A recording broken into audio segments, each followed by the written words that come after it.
অন্যদিকে পাক প্রধানমন্ত্রী কি বলছেন? আর ভিক্ষা নয়, চীন, সৌদি, তুরস্কের সঙ্গে বন্ধুত্বের সম্পর্ক।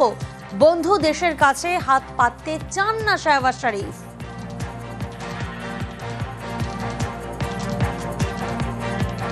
China is the most time-tested friend of Pakistan. Saudi Arabia is one of the most reliable, trustworthy friend of Pakistan. So are others. Turkey, Qatar, UAE. They expect us now to engage them in trade, in commerce, innovation, investments, in profitable ventures, mutually beneficial. They no more expect that we go there with a begging bowl. And I am the last person, along with Field Marshal Saeed Asim Munir, to carry this burden anymore on my shoulder, because it ultimately translates on the shoulders of this great nation.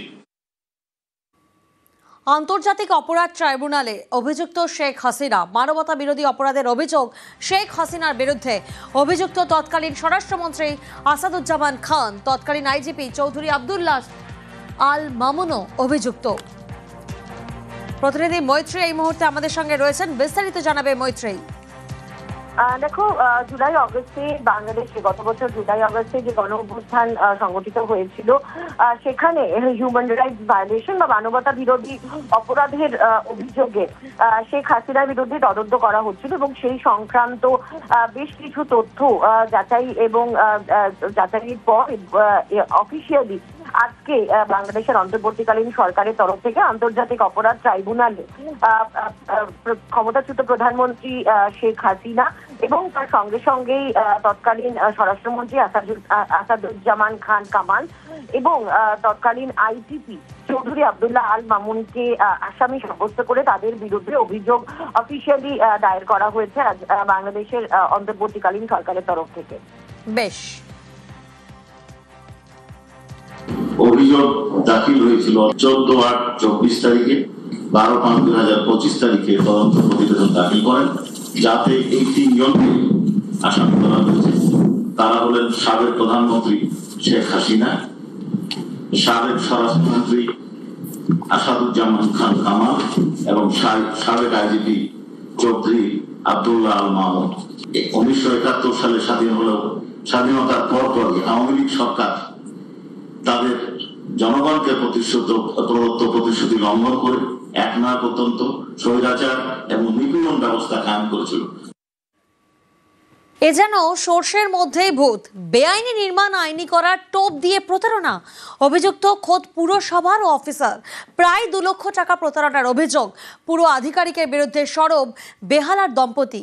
ব্যবস্থার আশ্বাস কলকাতা পুরসভার।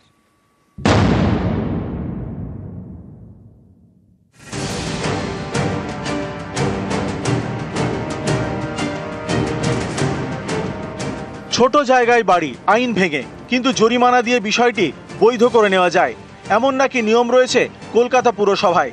এই টোপ দিয়ে প্রতারণার অভিযোগ। অভিযুক্ত পুরসভারই officer তরুণ কান্তি মহাপাত্র। তার বিরুদ্ধে সরব বেহালার জোকা এলাকার দম্পতি। অভিযোগ, 2020 সালে 360 স্কোয়ার ফুট এলাকায় বাড়ি করেন ওই দম্পতি। এত ছোট জায়গায় বাড়ির বৈধ কাগজ তৈরি করতে পুরসভায় যান তারা। পুরসভার জোকা অফিসে তাদের সঙ্গে তরুণকান্তি মহাপাত্রর আলাপ হয়। ছোট জায়গায় তৈরি বাড়িকে আইনি করতে 1,97,000 টাকা দাবি করেন তিনি। টাকা নেওয়ার পর আর পুরো আধিকারিক তরুণকান্তির খোঁজ মিলছে না বলে অভিযোগ।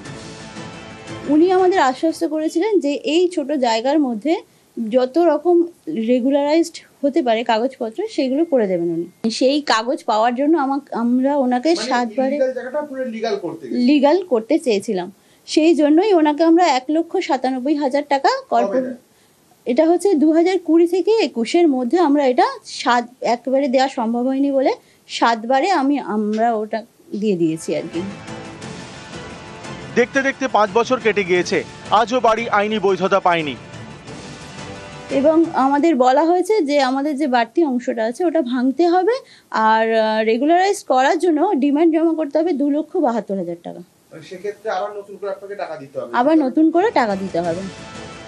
পুরো আধিকারিক তরুণকান্তি মহাপাত্রের বিরুদ্ধে লিখিত অভিযোগ দায়ের করেছেন বেহালার দম্পতি। লালবাজারের পাশাপাশি পুরসভাতেও দায়ের করা হয়েছে অভিযোগ। কর্পোরেশন সূত্রে খবর, এর আগেও এই আধিকারিকের বিরুদ্ধে ভুরি ভুরি অভিযোগ রয়েছে। এরমভাবে একটা তারা র্যাকেট চালাতো, বিভিন্ন জায়গায় ইললিগাল বিল্ডিং লিগাল করে দেওয়ার নাম করে লক্ষ লক্ষ টাকা তুলতো।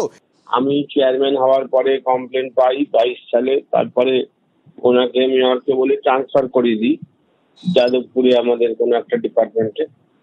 তারপরেও উনি চালাচ্ছেন। আবারও আমার ওয়ার্ডে একটি মহিলাকে উনি প্রতারণা করেন, এরকম বেআইনি বাড়ির কোনো রকম অজুহাতে তার থেকে টাকা নেয়। তারপরে আমি সেটা মেয়রকে আবার জানাই লিখিত কমপ্লেন, এবং তাকে গ্রেফতার করার জন্য আমি যতটা শুনেছি মেয়রের নির্দেশ গেছে। এই যে র্যাকেট, সেই র্যাকেটের মধ্যে কারা যুক্ত ছিল তাদের হদিশ পেতে ইতিমধ্যেই কিন্তু তদন্ত শুরু করা হয়েছে। ক্যামেরা রাজীব সিং এর সঙ্গে রৌনক দত্ত চৌধুরী, নিউজ 18 বাংলা, কলকাতা।